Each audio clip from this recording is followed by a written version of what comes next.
Hey guys, Morgan's Maintenance. Today's Tool Talk is going to be looking at some vintage pliers from Klein Tools. I figure there's not very many tools out there that are new releases that I can at least get my hands on anyways. So in order to, scratch my tool buying itch, I guess I've had to go to eBay and buy some vintage stuff. I went down a rabbit hole of looking at some vintage Klein pliers. I bought these three. I ended up picking all three of these up for $30 on eBay. So 3 pairs, so that comes out to $10 a piece. I think it's a pretty good deal, and as old as these are, I think they're in terrific shape.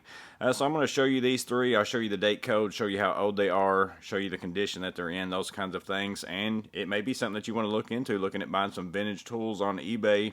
I'm not going to suggest that you do it. It's a bad rabbit hole to go into, and it's going to hit your wallet. There's some other pliers that I'm looking at on my watch list right now that I'm probably going to pick up as well. So now I'm kind of interested in making myself my own little vintage Klein set. But let's go ahead and jump into the three pliers that I picked up and let you see how old they are and what kind of shape they're in. So the first pair that we're going to look at are a pair of 202-6C. These are 6-inch diagonals, short jaws, spring loaded. You can see right there, they got a little spring up in there. Now they still sell these. A new pair on Amazon is going to run you $34. So again, just to get the vintage pair, I basically got this for $10. So I saved some money that way. Now obviously, I don't have any handles or anything as far as the dip grip or something like that. That's what you're going to be missing on a lot of these, but they're still in really good working condition. Spring still works extremely well. These don't have much pitting or anything like that.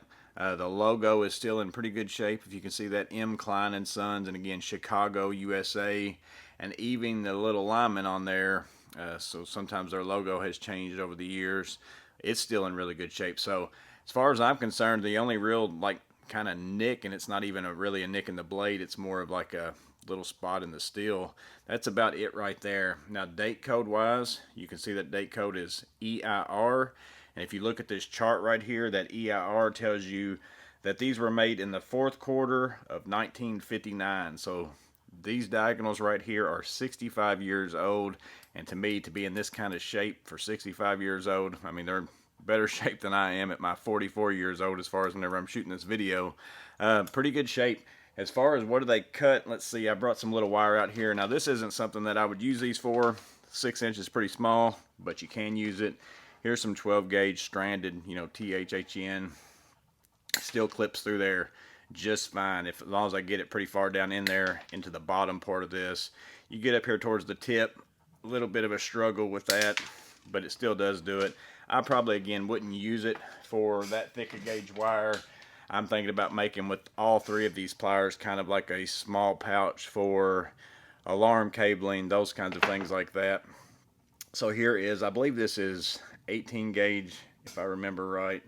I don't know if I'll be able to pull on this little thread here. This might be 16, but I don't know if it says it on it or not somewhere. Let's see. 14 gauge. So this is actually 14 gauge wire, so it's a lot thicker than I thought it was. But again, no problem cutting through these. So the cutter's 65 years old, still cutting like a champ. Spring loaded, works out pretty nice. So again, that's the first set the first pair of pliers that I picked up was the 6-inch diagonals, short jaws, spring loaded. Again, for $10, I really like them, and it doesn't bother me that much that they don't have the grip on them.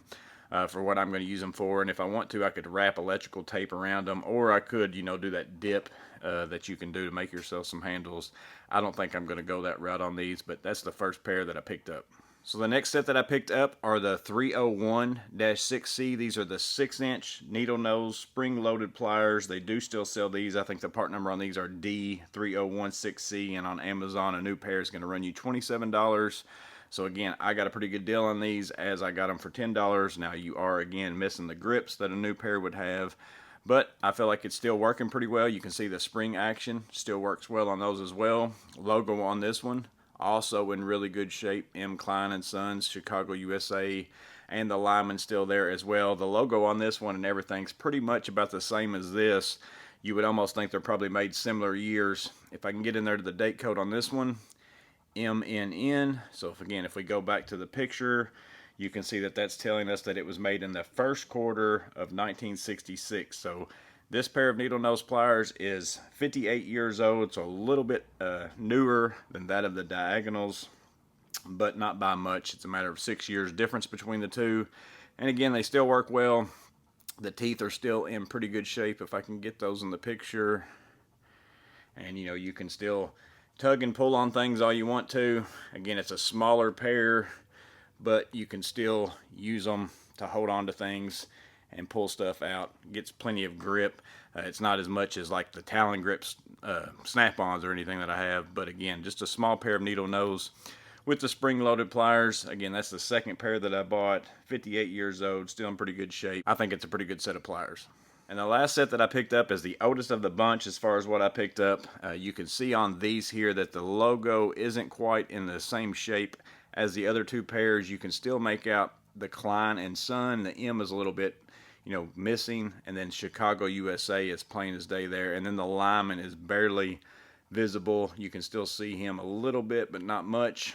There isn't a part number marked on this one, but it is, I think, part number 305-6, which is the duckbill flat nose pliers with no teeth, because that's what these are, and they're 6" as well.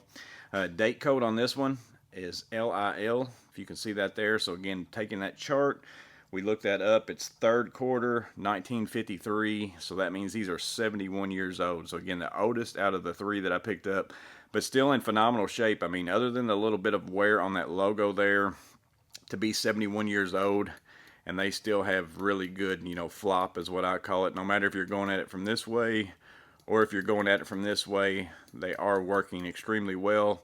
And again, these don't have teeth, so no teeth to grab onto anything, which you might say, well, why would you even want that? But there's some times where, you know, you might want to manipulate a wire, especially in like a vehicle or something like that, and you want to be able to just pull on it, but you don't want the teeth getting into your insulation or something like that. So that might be where you might would want to use these. So, but again, I was pretty impressed with them for them to be 71 years old, to be in this kind of shape. And I'm probably going to make myself, again, a kit out of all three of these into something. But more than anything, I just thought they were cool, in good shape to be as old as they are. They're Klein tools. I love Klein tools, so that's why I picked these up. So yeah, guys, those are the three pairs of vintage pliers that I picked up. I figure it wasn't a bad haul for $30, you know, $10 a piece to get a pair of, you know, still in good shape, needle nose, diagonals, and then also some of those flat bill pliers, or duck bill pliers as you might call them, I guess. Let me know in the comments below if you've ever went down the route of buying vintage tools, what your luck has been with that. It kind of makes me want to go around looking for estate sales and things like that. I don't know if I'm going to go that far into it, but I just thought you guys might think that this was interesting. Let me know in the comments below what you think, but as always, I hope this video was helpful in some way. You guys stay safe. Have a blessed day. See you in the next video.